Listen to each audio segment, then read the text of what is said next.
Hello दोस्तों, स्वागत है आप सभी का हमारे यूट्यूब चैनल पर। मैं हूं ईशान शर्मा और आज आपके लिए फिर एक हॉलीवुड की मूवी का रिव्यू करने वाला हूं। दोस्तों ये एक वैसे तो हॉरर कह सकते हैं, ये हॉरर मूवी है क्योंकि ये एनिमल बेस्ड है।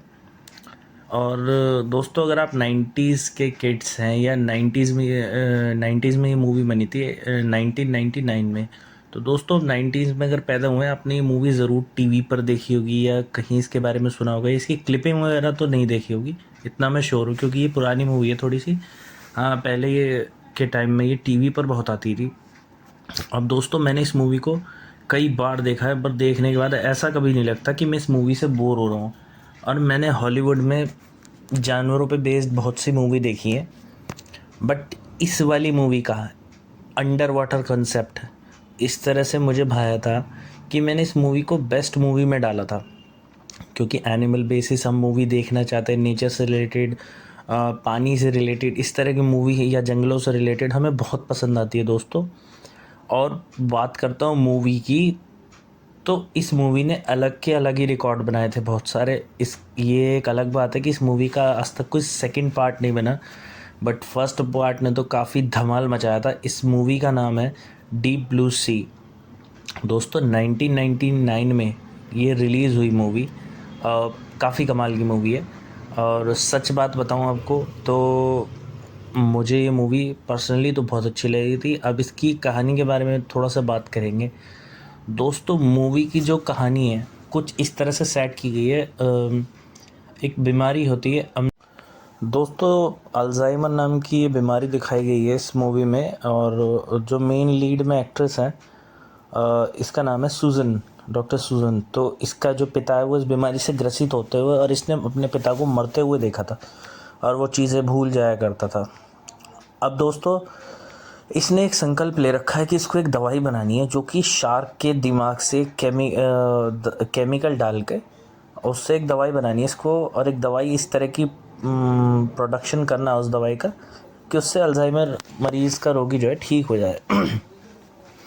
अब पहले ही सीन में दिखाया जाता है कि जो कंपनी का जो मेन मालिक होते हैं, जिसमें एक फ्रैंकलिन होता है, काला आदमी, ये इसका मालिक होता है और ये इसकी बातों को समझता है। और ये इससे कहता है इस प्रोजेक्ट को जल्दी करो। ये लड़की कहती है कि इसके होने में लगभग 6 महीने लगेंगे, बट जब फ्रैंकलिन इस पर दबाव देता है तो ये 2 महीने की बात कह के अब ये कहती है कि 2 महीने भी नहीं, मैं इस प्रोजेक्ट को और जल्दी ख़त्म कर दूँगी, बस आप थोड़ा सा एक्सटेंशन मुझे दे दीजिए। फ्रैंकलिन इसकी बात मान जाता है और ये भाई नेक्स्ट सीन में फ्रैंकलिन और सूजन उस समुंदर की तरफ जाते हैं जहाँ इन्होंने एक अंडर वाटर अपनी लेबॉरेटरी बनाई हुई होती है।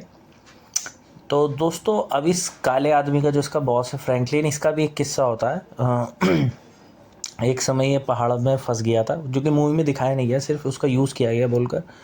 पहाड़ में ये फंस गया था और इसने कई लोगों को बचाया था, कुछ लोग मर गए थे, ऐसा इसका एक किस्सा बताया गया।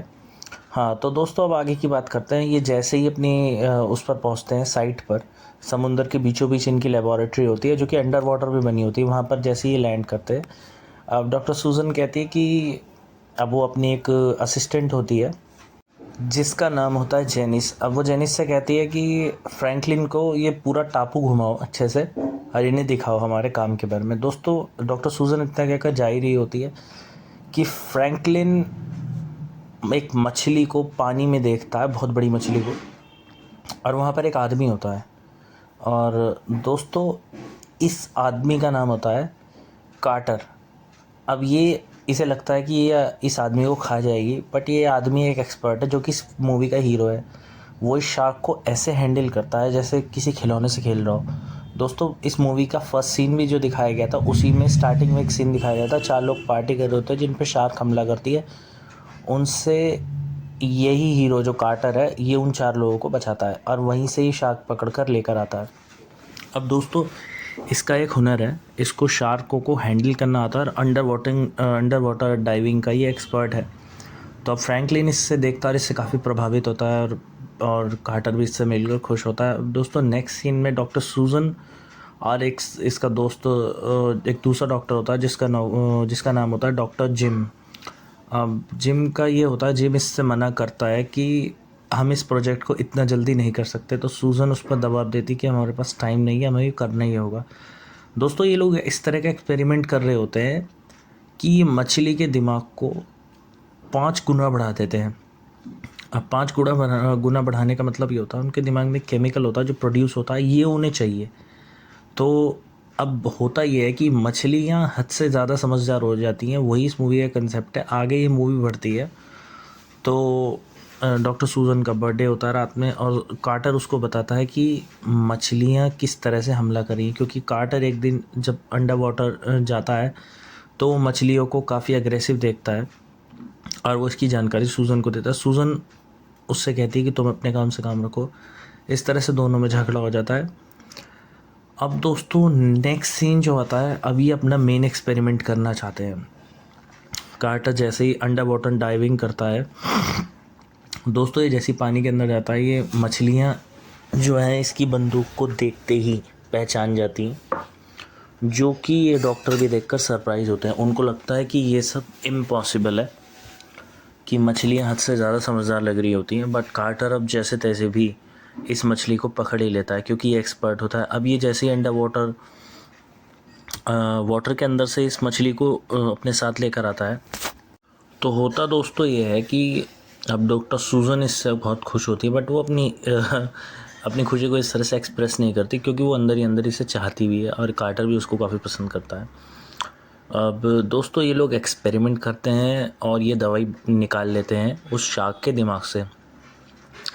और दोस्तों ये एक्सपेरिमेंट कर ही रहे होते हैं। इनका एक्सपेरिमेंट जब ये उसका टेस्ट करते हैं तो उसके रिज़ल्ट पॉजिटिव होते हैं। ये काफ़ी खुश होते हैं, सबका ध्यान इधर उधर होता है। इतने में वो शार्क मछली अचानक से होश में आ जाती है और वो डॉक्टर जिम की बाजू काट कर ले जाती है। कार्टर उस पर गोली चलाने ही वाला होता है, बट डॉक्टर सूजन बटन दबाकर उस शार्क को आज़ाद कर देती है और वापस समुंदर में चली जाती है। बस दोस्तों यहीं इस मूवी का एक तरह से टर्निंग पॉइंट होता है, क्योंकि होता ये है जिस शार्क को ये छोड़ती है वो हद से ज़्यादा तेज़ हो जाती है और अब वही इन लोगों के पीछे भी पड़ेगी। कार्टर इसका विरोध करता है और वो कहता है तुमने इस शार्क को छोड़ा, अब ये हमें नहीं छोड़ेगी। सूजन को लगता है लेबॉर्ट्री में आना तो असंभव है, क्योंकि अंडर वाटर ही सही बट वो पूरी तरह से सिक्योर होती है। अब दोस्तों तूफ़ान वहाँ आ जाता है और तूफ़ान का अलर्ट होता है। तो तूफ़ान का समुंदर वाला सीन वो तो काफ़ी हॉरिबल है और ये इस मूवी का सबसे हॉरिबल सीन भी है, सही बात बताऊँ। अब ये अपने ये जो डॉक्टर्स होते हैं सारे, ये ऊपर टेरेस पर जाते हैं और वहाँ पे हेलीकॉप्टर की मदद से ये इस डॉक्टर का जो हाथ कट जाता है, अब ये उसका ट्रीटमेंट कराना चाहते हैं और उसे इस समुंदर वाली जगह से बाहर निकालना ज़रूरी है। तो ये उसको हॉस्पिटलाइज़ करना चाहते हैं दोस्तों। अब ये उसे निकालने के लिए हेलीकॉप्टर से बांधने के बाद दोस्तों, अब ये से जैसे ही रस्सी से ऊपर इसका वो वेंटिलेटर से ये बंधा होता है आदमी और ऑक्सीजन लगी हुई रहती है इसके, जैसे ही इसे खींचने की कोशिश करते हैं इनकी रस्सी बहुत जैम हो जाती है। अब दोस्तों ये लोग थोड़ा सा डरने भी लगते हैं और अचानक से वो रस्सी जाम होने के बाद नीचे की तरफ खुल जाती है और जो जिम होता है वो वेंटिलेटर के साथ और ऑक्सीजन लगे लगे ही पानी में डूब जाता है। अब दोस्तों ये लोग उसको खींचने की कोशिश जैसे ही करते हैं, अचानक से अंदर से उसे कोई चीज़ फोर्सफुली बहुत ज़्यादा खींचती है और खींचने के बाद दोस्तों इनका हेलीकॉप्टर भी उसके साथ खींचने लगता है और हेलीकॉप्टर वहीं क्रैश हो जाता है और वहाँ एक धमाका होता है जिससे इनकी एक सपोर्टर भी जो है वो भी मर जाती है और वो दोनों पायलट्स भी मर जाते हैं। अब दोस्तों ये इनकी जो डॉक्टर सूजन और कार्टर, फ्रैंकलिन और इनका एक दोस्त होता है स्कॉक्स और जेनिस, ये 5-6 लोग होते हैं। इनमें छठा एक बावर्ची है जो कि ऊपर अलग जगह पर फंसा हुआ होता है। और ये 5 लोग लेबॉरेटरी में होते हैं और फ्रैंकलिन सामने से इनके सारे जो भी वो यंत्र वगैरह होते हैं, कंप्यूटर या कैमरास वगैरह, वो सब डैमेज हो जाते हैं। अब दोस्तों ये सामने से अचानक से फ्रैंकलिन स्क्रीन पर देखने लगता है, उसको कोई चीज़ आती हुई दिखती है, तो वो कहता है ये क्या चीज़ आ रही है, मुझे ये बताइए। तो दोस्तों होता यह है कि कार्टर, जेनिस और स्कॉक और डॉक्टर सूजन उनकी समझ में नहीं आता, तभी कार्टर समझ जाता है कि ये जिम है और जिसे वेंटिलेटर को मुंह में दाबकर मछली लेकर आ रही है और उसे स्क्रीन पर इतनी तेज़ी से देकर मारती है। ये लोग जिम को बचाना चाहते हैं बट क्या करें, अब ये नहीं बचा सकता और इन्हें पानी से भी बचना होता है, ऐसा ये सोच ही रहे होते हैं। अचानक से समुंदर का सारा पानी लेबॉर्ट्री में आ जाता है। दोस्तों यहाँ से मूवी और ट्विस्टिंग और टर्न्स वाली हो जाती है। कमाल का इन्जॉयमेंट इस मूवी में और हॉरर दिखेगा आपको। दोस्तों अभी तक मैंने बहुत सी मूवी का रिव्यू किया, उसमें ये मूवी तो अलग ही लेवल का इसमें हॉरर है, जो पुरानी होने के बावजूद भी अच्छी है। तो नया पुराने होने से इसका कोई मतलब नहीं, ये तो मूवी अच्छी है। तो दोस्तों यहाँ से ये लोग लेबॉर्ट्री से धीरे धीरे गिरते पड़ते भागते हैं और एक जाकर अपना एक रूम बंद करते हैं जहाँ से थोड़ा सा पानी रुक जाता है। अब दोस्तों नेक्स्ट सीन में जहाँ एक अलग पोर्शन पे जहाँ इनका बावर्ची होता है, वहाँ पर उसे तरह तरह की आवाज़ें आती हैं। उसकी वाली मंजिल पर तो कोई भी नहीं होता। तो दोस्तों अब इसके पास एक तोता होता है, वो डर के मारे उड़ जाता है। अब ये डरते डरते से गेट टूटने की सी आवाज़ आती है, जैसे कोई गेट में धक्के मार रहा है एंड ऑल दैट। इसको नहीं पता होता क्या होता है, पैरों में से पानी जा रहा होता है। ये सोचता है इतना सारा पानी कहाँ से आ रहा है। अचानक से गेट टूटता है और समुंदर का पानी बाढ़ की तरह अंदर आता है और ये उसमें बह जाता है। अब दोस्तों नेक्स्ट सीन में ये दिखाया जाता है कि यहाँ पर फ्रैंकलिन और कार्टर आपस में बात करते हैं कि ऐसा सब क्या हो रहा है, ये सब कैसे हुआ। ये सब ऊपर जाने का प्लान बना ही रहे होते हैं। तो जब ये एक गेट पर पहुँचते हैं तो उस गेट पर भी पानी होता है और दोस्तों वहाँ से बहुत बार बहुत तेज़ तेज़ आवाज़ें आने लगती हैं। तो फ्रैंकलिन कहता है ये सब आवाज़ें किस चीज़ की हैं। तो कार्टर ये कहता है कि मुझे ऐसा लगता है कि ये मशीनों की आवाज़ नहीं जो कि पानी से लुढ़क रही है, उल्टा शार्क है जो इस गेट को तोड़ना चाहती है। दोस्तों ये कहते ही वो गेट पानी के फोर्स से टूट जाता है और वहाँ पर पानी भरने लगता है। अब दोस्तों ये चारों पांचों एक जगह फिर बंद हो जाते हैं और गेट को लॉक कर लेते हैं। और दोस्तों दूसरी तरफ ये बावर्ची होता है जो कि डरा डरा घूम रहा होता है और इसे इसका तोता भी नहीं मिलता। अचानक से ये दोस्तों डरते डरते चल ही रहा होता है और ये भगवान को बहुत मानता है। तो क्राइस्ट का लॉकेट इसके गले में होता है। जैसे ये भगवान से प्रार्थना करता है, इसके पीछे एक मछली आ जाती है। ये उसे देखते ही तेज़ी से भागता है दोस्तों और अपनी रसोई में घुस जाता है जहाँ पानी भरा होता है बहुत सारा। अब दोस्तों होता ये है कि मछली अब रसोई में चुपचाप आ जाती है। ये बावर्ची जिस तरह से रसोई घर में जो भी चीज़ें होती हैं उनके ऊपर चढ़कर पानी से ऊपर बैठ जाता है ताकि मछली इस पर हमला करे। दोस्तों तभी मछली वहाँ आ जाती है और पानी में बैठे हुए ये अपने तोते को हाथ पर लेने की कोशिश करता है, बस इसका तोता नहीं आता, मछली उसे खा जाती है। इतने में बावर्ची पानी में गिर जाता है। मछली इसकी तरफ तेज़ी से आ ही रही होती है। दोस्तों ये अपने ओवन में जाकर बंद हो जाता है और मछली के फोर्स से, क्योंकि पानी बहुत ज़्यादा हरकत करता है वहाँ पे, तो बटन ऑन हो जाता है। अब दोस्तों ये काफ़ी इंटरेस्टिंग सीन है। ये बावर्ची काफ़ी पावरफुल दिखाया गया है, हीरो के साथ साथ ये बहुत पावरफुल कैरेक्टर दिखाया गया है इसमें। ये काला सा बावर्ची निकल कर ये मछली का बेवकूफ़ बनाते हुए, क्योंकि ओवन में से गैस पास होती है और वहाँ पे लाइटर मार देता है और एक धमाका होता है जिसमें से एक मछली को ये मार देता है। इस समुंदर के इस एरिया में इनके पास 3 शार्क होती हैं, तो उसमें से एक को ये मार देता है। अब बचती हैं दोस्तों 2 शार्क। और दोस्तों दूसरी तरफ एक सीन आता है। अब यहाँ पे उन 5 लोगों को दिखाया जाता है जहाँ पर फ्रैंकलिन ये कहता है कि सूजन आखिर तुमने ये सब क्या किया है जो मछलियाँ हमारे पीछे पड़ गई हैं। तो कार्टर ये कहता है कि मछलियाँ सिर्फ हमारे पीछे नहीं पड़ी हैं, वो हमें बुरी तरह से मारना चाहती हैं। ऐसा उनका दिमाग इतना तेज़ चल रहा है, इसका रीज़न क्या है। दोस्तों फ्रैंकलिन के ज़ोर देने पर सूजन उसे ये बताती है कि मैंने आपकी वजह से ये काम समय से थोड़ा जल्दी कर दिया। मछली इतनी समझदार हो गई, हमें इसका अंदेशा बिल्कुल नहीं था।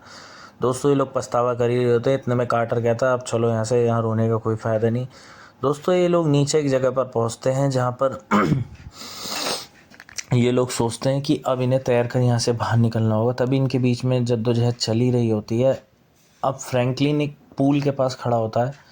यहाँ पर फ्रैंकलिन इन सबको समझा रहा होता है और ये सब उसकी बातें भी समझ जाते हैं। पर दोस्तों होता ये है कि अचानक से शार्क आकर फ्रैंकलिन को पूल में से खींच लेती है और इसे कच्चा चबा जाती है। दोस्तों काफ़ी हॉरिबल सीन है। और इसके बाद दोस्तों पूल में से एक बहुत तगड़ा सा प्रेशर आता है और सारा समुंदर का पानी अंदर आ जाता है। अब दोस्तों ये लोग भागने की कोशिश करते हैं। जैसे जैसे यहाँ पर एक सीढ़ियाँ होती हैं, गेट खोलते हैं और अंदर जाते हैं। ये लोग सीढ़ियों पर चढ़ने की कोशिश करते हैं और गेट बंद करके आ जाते हैं। दोस्तों पर शार्क इतने तेज़ दिमाग वाली होती है, वो आकर वहाँ का गेट तोड़ती है और वहाँ भी पानी भरने लगता है। पर कार्टर अपने दिमाग से दूसरी मंजिल का दरवाज़ा खोल देता है ताकि पानी उस तरफ बह जाए। दोस्तों इतनी जद्दोजहद में होता यह है कि यहाँ थोड़ा सा और धमाका होता है अंदर, और इनकी वो सीढ़ियाँ जो लोहे की होती हैं, वो लैडर्स एक तरह से गिर जाते हैं और बीच में अटक जाते हैं। दोस्तों इनकी एक दोस्त होती है जेनिस, जो कि पानी में गिर जाती है। दोस्तों काफ़ी जद्दोजहद करता है कार्टर इसे बचाने की, बट कार्टर इसे नहीं बचा पाता और मछली इनके देखते देखते उसे मारकर अंदर ले जाती है। अब दोस्तों यहाँ पर ये लोग पूरी तरह से तीनों फंस चुके होते हैं, कार्टर, सूजन और स्कॉक। दोस्तों तभी ऊपर की मंजिल से इन्हें गेट खटखटाने की आवाज़ आती है। इन्हें लगता है मंजिल में से अब ऊपर से भी पानी आने वाला है, बट होता है इसका उल्टा है। ऊपर वो बावर्ची पहुँच जाता है और अब वो इन्हें सपोर्ट से ऊपर खींच लेता है। दोस्तों अब यहाँ पर बात करते करते ये लोग एक तरीका निकालते हैं। इनका एक दोस्त होता है स्कॉक्स, जो कि स्क्रीन में आपको दिख भी रहा है ये काली, जो सबसे राइट हैंड में काली टी शर्ट में। दोस्तों होता ये है कि ये अब एक सल्यूशन बताता है। ये कहता है कि जिस लेबॉरेटरी में हम काम कर रहे थे वहाँ पर एक पंप लगा हुआ है, अगर हम जाकर उस पंप को ऑन कर दें तो दोस्तों वहाँ पे भरा हुआ सारा पानी निकल जाएगा। दोस्तों कार्टर इसकी बात से इम्प्रेस हो जाता है और वो कहता है अब हम ही दोनों इस जोखिम को उठाएंगे और हम उस पंप को ऑन करेंगे। दोस्तों तभी ये लोग गेट खोलकर पानी में अंदर जाते हैं। इधर दोस्तों सूजन एक और मंजिल पर जाती है और वो बावर्ची उसे रोकता है, पर वो बावर्ची की बात नहीं सुनती क्योंकि उसे एक्सपेरिमेंट के कागज़ चाहिए होते हैं। दोस्तों यहाँ ये स्कॉक्स और कार्टर पानी में तैरते हुए जाते हैं, बट इन्हें नहीं पता होता कि शार्क इनके पीछे है। दोस्तों तभी ये लोग अंडर वाटर जाते हैं और पंप ऑन कर देते हैं, बट जैसे ही पंप को ऑन करते हैं तो वहाँ मछली आ जाती है और वो स्कॉक्स को उसी पंप में देकर मारती है और वो पंप ख़राब कर देती है, जिससे इनका प्लान फेल हो जाता है। तभी कार्टर वहाँ से जैसे तैसे बच के निकलता है। दोस्तों पूरा सीन अंडर वाटर ही है, तो इसलिए मूवी काफ़ी इंटरेस्टिंग रहती है। अब कार्टर जैसे तैसे ऊपर आकर हल्की सी सांस लेता है और मछली इसके पीछे आती है, तभी कार्टर वहाँ से बच के निकल जाता है। और दोस्तों दूसरी तरफ ये होता है कि सूजन जहाँ पर कागज़ लेने जाती है वहाँ पर एक दूसरी मछली इस पर हमला कर देती है, बट सूजन अपना दिमाग लगा करंट से उसे मार देती है। तो दोस्तों अब 2 मछली तो मर चुकी है, बस अब तीसरी वाली मछली यहाँ पर बाकी है।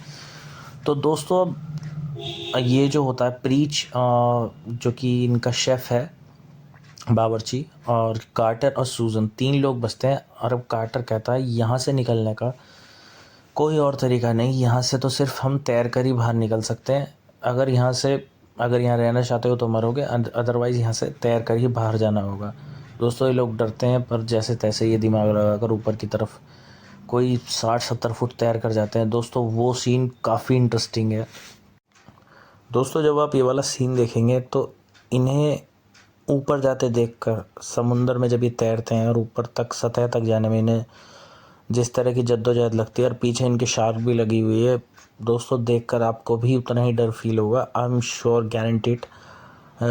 कमाल का वो सीक्वेंस है दोस्तों। ये जैसे तैसे दोनों तीनों ऊपर पहुंचते हैं, बट अब जो बावर्ची होता है उसे शार्क पकड़कर दोनों तीनों तरफ घुमा देती है, पर ये बावर्ची अपने लॉकेट से उसकी आँख फोड़ देता है और ये उसे छोड़ देती है।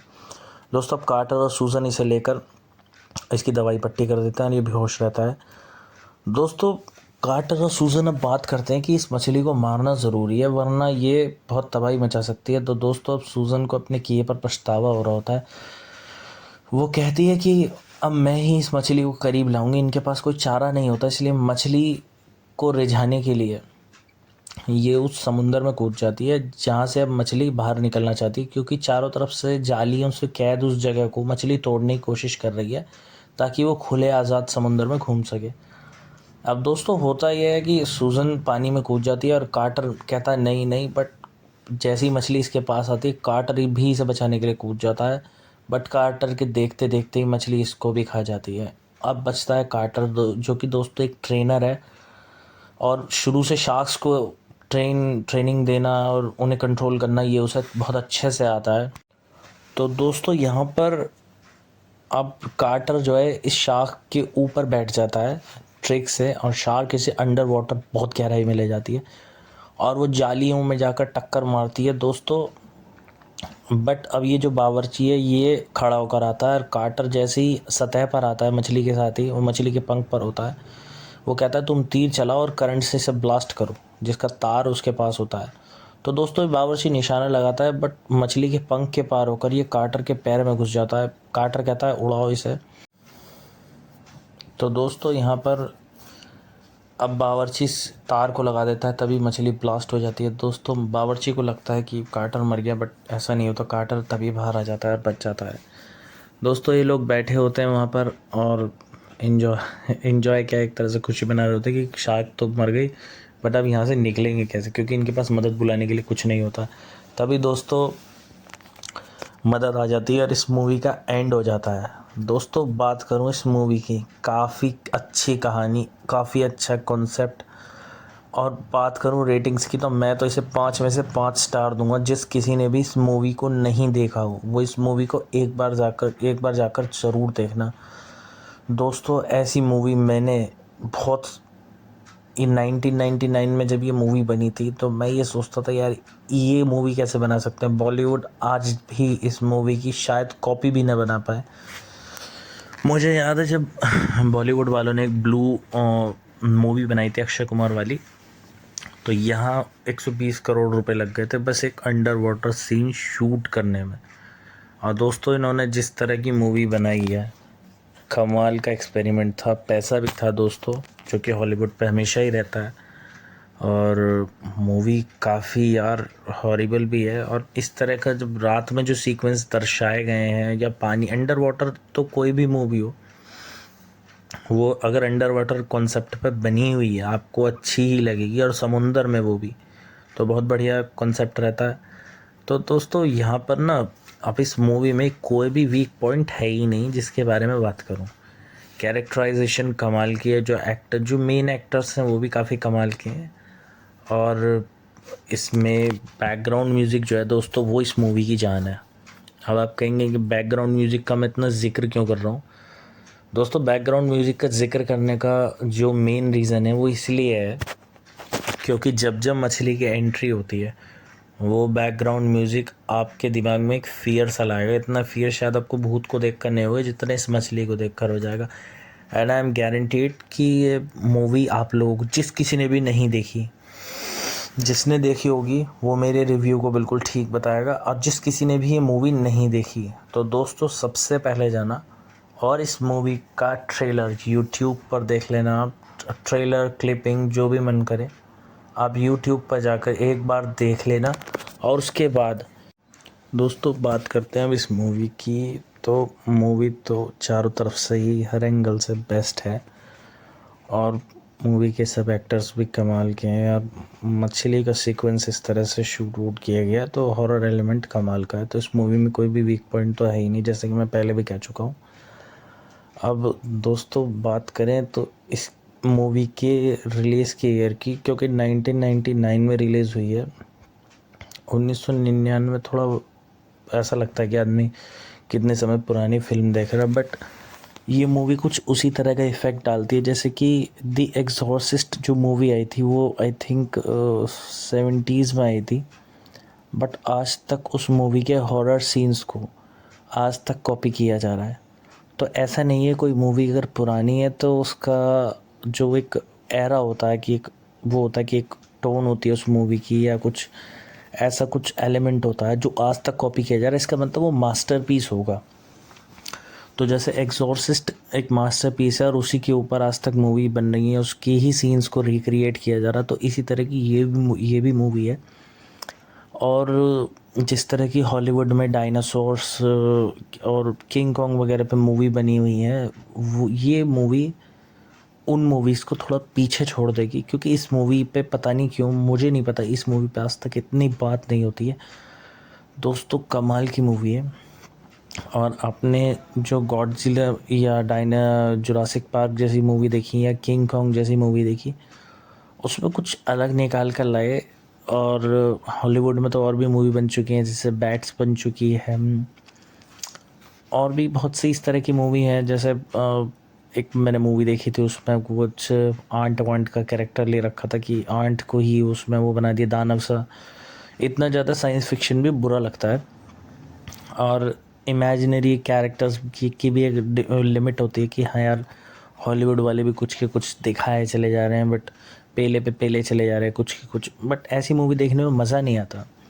अब दोस्तों जो बात कर रहा हूँ मैं इस मूवी की खासियत की, अब इस मूवी में सबसे बड़ी खासियत जो मुझे हमेशा से पसंद आती है मेरी पर्सनली मूवी वही फेवरेट होती है जिसमें कुछ एडवेंचर हो, जिसमें कुछ सर्वाइविंग कंसेप्ट हो।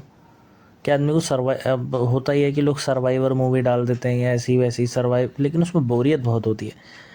ऐसी सिचुएशन में जहाँ पर एक इंसान के पीछे कोई दानव घूम रहा है या कोई जानवर घूम रहा है और वहाँ सर्वाइव करना, वो मूवी एक अलग से थ्रिल और रोमांच लेकर आती है। और उसको भी आप जंगल में शूट करें तो एडवेंचरस लगता है। नेचर को तो देखना ही बनता है, नेचर का हर एलिमेंट, चाहे वो पानी हो, चाहे चाहे वो जंगल हो, कुछ भी हो, पहाड़ हो। बट जब बात करते हैं अंडर वाटर लाइफ की, अभी जैसे अवतार 2 रिलीज़ हुई थी दोस्तों कुछ समय पहले, तो लोगों ने कहा यार अवतार 2 में तो पता नहीं क्या दिखा दिया, ये अंडर वाटर जा रहे हैं, इसमें वेल आ रही है निकल कर। बट दोस्तों वो कोई बहुत बड़ी अचीवमेंट नहीं थी अवतार 2, और अवतार 2 एक बकवास मूवी थी मेरी नज़र में। अवतार 1 वाली बहुत अच्छी थी, अवतार 2 एक बकवास ही मूवी थी।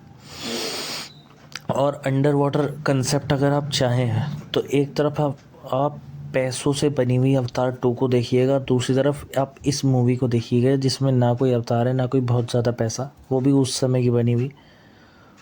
और आप कहेंगे मुझे अवतार 2 बुरी लग रही है और ये मूवी अच्छी लग रही है, क्योंकि इमेजिनेशन की भी एक हद होती है जो कि अवतार 2 में पार कर दी है। और वो साइंस फिक्शन और तरह तरह के एंगल्स हैं, वो हमारे दिमाग के ऊपर जाने लगते हैं। हम इंडियन ऑडियंस हैं, हम भी ये चाहते हैं कि हमें कुछ तो लॉजिकल दिखाओ। अगर आप इतनी ज़्यादा साइंस और फिक्शन मूवीज़ या इतना इमेजिनेशन डालना चाहते हैं, देन हॉलीवुड वाली ऑडियंस भी उससे परेशान रहती है। हमारे जितने भी हमारे इंडियन एक्टर्स हैं उनको हॉलीवुड या अदर कंट्रीज़ में बहुत ज़्यादा देखा है, उनकी मूवीज़ भी देखी जाती हैं, और इंडिया में तो उनका जलवा रहता ही है। बट कभी कभी ये हो जाता है कि ऑडियंस भी पलट के कुछ सिनेमा देखना चाहती है, कुछ भी हो सकता है। जैसे हम हॉलीवुड की फ़िल्में देखते हैं या हॉलीवुड वाले भी हमारी फ़िल्में देखते हैं, तो इसलिए हमको भी कंसेप्ट इस तरह से बनाने चाहिए। बट बॉलीवुड तो इतना पैसा नहीं लगाता अपनी मूवीज़ में, बट हॉलीवुड वालों के पास पैसा है तो वो लगा देते हैं। और दोस्तों अब इस मूवी पे ही आता हूँ फिर से।